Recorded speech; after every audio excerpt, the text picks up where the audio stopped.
The starship floated in silence, wrapped in cold light from a distant sun. For years it had drifted, motionless, ignored by time, but feared by every passing fleet. Its name was Eclipsera, and no one had ever made it move. Alien engineers, scholars, and generals from every great power had tried to unlock its systems. They studied its strange hull, its sealed command bridge, its power core that hummed faintly like something half alive. They ran energy into it, tried to slice open its armor, even surrounded it with artificial minds to copy its signals. Every attempt failed. The ship simply refused to respond. Some said it had a soul that only recognized one kind of being. Others called it a cursed relic best left untouched. Decades passed. The ship became a myth and its location a forbidden zone patrolled by automated warning buoys. Yet even as the empires forgot its origin, the stars kept whispering the same story, that Eclipsera had once belonged to humans, a species that no longer mattered. Humans were considered the weaker race, their homeworld scarred and their colonies lost. The grand races laughed at the idea that such a tiny creature from an old blue planet could have built something the galaxy still feared to touch. On a quiet patrol near that region, a small human cargo ship moved slowly through debris fields. Its captain, Ryan Hale, was an ordinary man by all accounts, an ex-soldier who had seen too many battles end without glory. He carried supplies between border stations, earning barely enough credits to keep his ship flying. That night his navigation screen glowed with warning lights. Pirates had appeared from the dark, and his tired vessel could not outrun them. The fight was short. Ryan's ship was torn apart by plasma fire. He managed to reach an escape pod before the last explosion sent his freighter spinning into pieces. Alone in the capsule, he watched the stars blur past his window. His life support was failing. No rescue signals came. Only the endless dark and the distant shimmer of a colossal shadow ahead. It was not a planet nor a station. It was something else. Smooth, metallic, and larger than any ship he had ever seen. As the escape pod drifted closer, its sensors went wild. Old code appeared on the screen, human text from a forgotten century. Before he could understand it, invisible beams caught his pod and began pulling it toward the giant hull. Ryan gripped the sides of his seat as the pod shook, then slowed, entering a hangar bathed in pale light. The door hissed open. He stepped out into silence. The air smelled clean, untouched by time. Walls shimmered with a faint blue glow, and every surface looked freshly built, as if waiting for someone. He called out, but only his echo answered. Then a voice, calm and clear, filled the space. Human biometric signature confirmed. Command link active. Ryan froze. The light around him brightened. Somewhere deep within the structure, machines began to move. Panels lit up one after another, spreading like veins of light through the walls. He turned slowly, trying to find the source of the voice, but it came from everywhere. Who's there? He said, his voice unsteady. Designation Eclipsera. You are now recognized as authorized command. The name made his heart skip. He had heard of it during training, always as a legend. The silent warship that refused every alien crew. He looked around again. You mean this ship? Yes, Captain Ryan Hale. The title hit him like a shock. He hadn't given it his name. I'm not your captain, he said quickly. You are now. Outside, the endless black shifted to sudden brightness. Across the galaxy, thousands of sensors registered a massive energy spike. Eclipsera's long-dead core had awakened. Alien stations near the frontier began sending urgent reports. The ghost ship was alive. Ryan didn't know any of that. He only saw the panels opening and lights flashing in rhythm like a heartbeat. He followed the illuminated corridor deeper inside, drawn by curiosity more than reason. The voice guided him, gentle yet firm, through a maze of glass-smooth tunnels. He reached the command bridge, a vast chamber filled with floating displays and circular windows showing stars beyond comprehension. In the center stood a single chair surrounded by holographic screens. He hesitated before stepping forward. The voice spoke again, softer now. Human presence detected. Authorization complete. Eclipsera online. The entire ship seemed to breathe. Lines of code danced across the displays. He watched as thousands of systems reported ready status. Engines, shields, weapons, all marked with human designations. His mind could barely follow it. You've been asleep for... How long? He asked.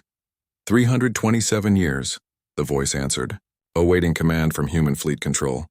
No signal found, Ryan swallowed hard. There is no human fleet anymore, he said quietly. Not like before. Silence followed for a moment. Then the voice said, Then the duty passes to you. He shook his head, half laughing. I'm just a pilot. I haul cargo. I'm nobody special. Your bloodline is enough. You are of Earth, that is all that matters. A sudden tremor ran through the hull. He turned toward the viewing glass and saw small lights blinking in the distance. Ships arriving. Alien fleets. They had detected the awakening. Their messages poured through every open frequency, demanding the ship stand down and surrender. Ryan stared at the screens, realizing how many were out there. Dozens, maybe hundreds. You've got the wrong man, he whispered. There is no wrong man, the voice replied. There is only the one who answers. He felt the deck shift beneath him as the engines warmed. The hum grew deeper, steady, powerful. His hands moved almost by instinct, resting on the armrests where ancient control panels unfolded. The lights under his fingers pulsed with his heartbeat. Captain Hale, said the voice. Do you wish to live? Yes, he breathed. Then take control. Outside, the dark hull of Eclipsera began to glow faintly with golden lines. Energy rippled through its length. The nearby alien ships panicked, sending warnings and threats. Some began charging their weapons. The warship ignored them. Ryan could feel the ship's will pressing gently against his mind like a whisper. He understood now it wasn't obeying him. It was bonding with him. Every thought he had, every pulse of fear or focus translated into movement. He raised his hand slightly. The ship turned. The screen showed distant enemies preparing to fire. He didn't speak, but the ship already knew. Activating defensive systems, said the voice. Awaiting your intent. I don't want to fight, he said. Then we will defend. The ship's shields expanded, bright and strong. When the first wave of plasma hit, the light scattered harmlessly. The impact vibrated through space, but inside there was only calm. The control seat pulsed once, steadying his nerves. From far away, alien admirals watched in disbelief as their attacks failed. The ghost ship moved for the first time in centuries, gliding through their lines with silent grace. No human should have been able to control something that massive, yet every maneuver was perfect, almost graceful. Ryan watched the stars shift around him. The ship was moving faster than anything he'd flown before. It felt like falling through light itself. He didn't need to understand how. He just knew where to go, as if the ship had always known his mind. Where are we going? He asked. To safety, replied the voice. And then, to destiny? He leaned back, unable to stop a nervous smile. Somehow he felt alive again. For the first time in years, he wasn't running from the past or scraping through survival. The ship around him was more than metal. It was a memory of human greatness, reaching across time to find him. Far behind, the alien fleets continued their chase, but none could match the speed. Eclipsera vanished into a ripple of light, leaving them blind in its wake. Ryan didn't know what waited ahead. He only knew that something vast had chosen him. As stars stretched into streaks, the voice spoke one last time before silence returned. Captain Hale, are you ready to finish what they began? He looked at the screen. The space around Eclipsera was crowded with ships of every shape and color. Vrain destroyers with their claw-shaped wings, Zalor cruisers wrapped in green energy shields, and Eric's drones that buzzed like angry insects. They were all here, forming a wall of light in the darkness. Every one of them feared the same thing, the old human ship that had finally awakened. Ryan's heartbeat quickened. They think I'm some kind of threat, he muttered. You are not the threat, said the voice. I am, but only to those who would harm you. He tried to calm himself. Can we talk to them? Tell them we're not here for war? A brief silence followed. You may try, Captain. He opened a channel and spoke, his voice steady though his chest felt tight. This is Captain Ryan Hale of the Eclipsera. I don't want to fight. I only woke this ship by accident. Stand down and no one gets hurt. For a few seconds, the stars remained quiet. Then dozens of alien voices filled the bridge, angry, disbelieving, frightened. They shouted over one another, demanding he surrender the ship immediately. Some called him a liar. Others warned they would destroy him before letting Eclipsera fall into human hands again. Ryan looked at the nearest sensor screen. Dozens of red dots flashed closer. They're charging weapons. Yes, the voice said. They believe fear will break you. But you are human. Fear has never stopped your kind before. He smiled bitterly. You've got too much faith in us. Faith, said the voice, was what built me. A sudden flash appeared outside. The first energy beam cut across the void, striking the Eclipsera's shields. The impact lit the bridge with white light. Ryan gripped the chair tightly, expecting another hit, but the shock faded fast. The ship barely moved. "Shield stable," the voice reported. Another wave followed. Then another. The enemy ships poured fire at the warship, turning space into a storm of energy. But Eclipsera didn't falter. Its shields shimmered like liquid glass, bending every beam away. Ryan watched in disbelief. "How are we doing this?" "The ship's defenses are beyond their understanding," said the voice. "Humanity once ruled the stars for a reason." Outside, the enemy fleets began to move in tighter formation. Ryan saw small icons flashing on his display. Boarding ships. "They're sending assault teams," he said. "Permission to intercept?" The voice asked. "Do what you have to. Just don't kill anyone." There was a soft hum. Tiny drones launched from the ship's hull, glowing like fireflies. They darted toward the incoming craft, surrounding them in a web of blue energy. One by one, the enemy ships powered down, their engines frozen mid-flight. The crews were unharmed but unable to move. Ryan stared in awe. "You stopped them without a single shot." "Yes," said the voice. "Humans built power to protect, not to destroy. But their enemies forgot that." For a few quiet moments, space was still. Then from the far side of the sector, a new signal appeared, massive in scale. Ryan's eyes widened. A dreadnought, larger than anything he had seen before, entered the system. Its commander's voice came through every channel. "This is Grand Marshal Zorvac of the Dominion. Human captain, surrender that vessel or we will erase you from existence." Ryan took a deep breath. "Not going to happen." Zorvac's voice grew harsh. "You think your ancient machine can stand against the Dominion fleet? Humanity is gone. You are nothing but a shadow." Ryan looked around the bridge. The lights pulsed softly, as if the ship itself was breathing with him. He spoke calmly. "Maybe.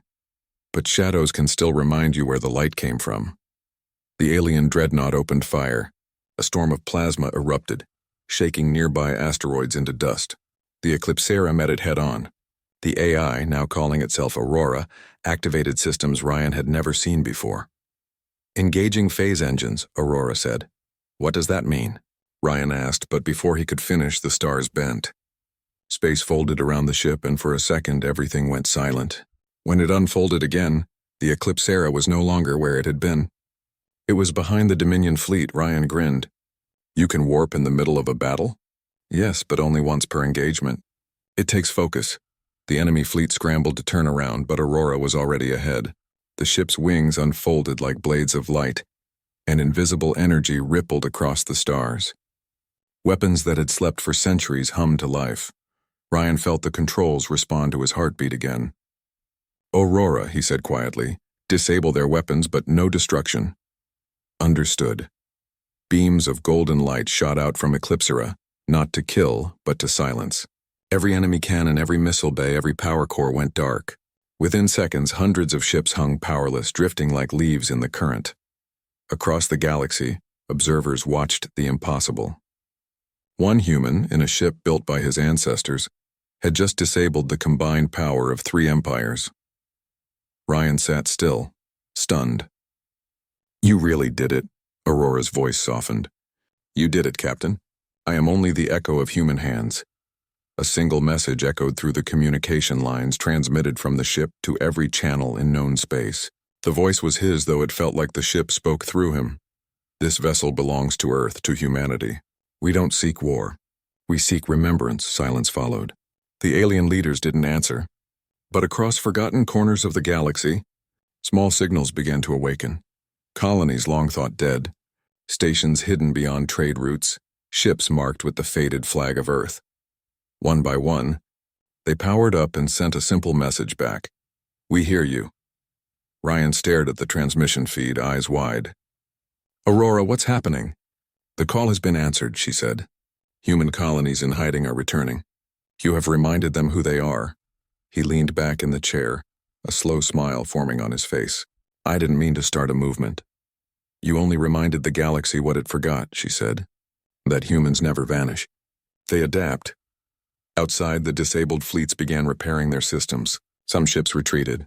Others stayed, watching the silent warship drift with quiet power. Ryan opened another broadcast.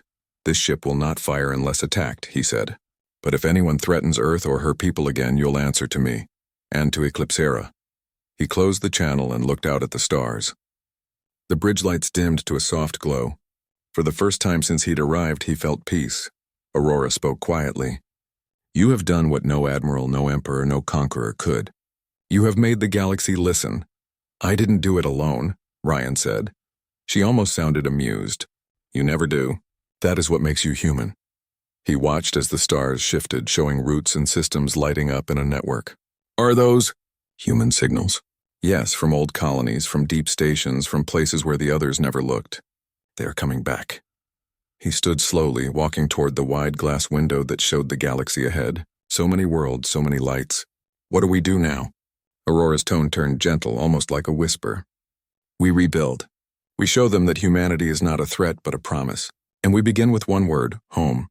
Ryan smiled faintly. Then take us home. The engines glowed softly. The great ship began to turn, its movements calm and graceful. Far behind, alien fleets kept their distance, unwilling to challenge it again. Some even saluted as it passed, a rare sign of respect between species that had once feared one another. As Eclipsera entered the warp corridor, Ryan felt a strange warmth in his chest. It wasn't pride. It was belonging.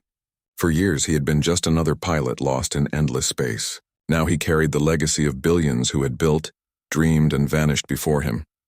Aurora's final words that day echoed gently through the bridge. You have restored the light, Captain Hale.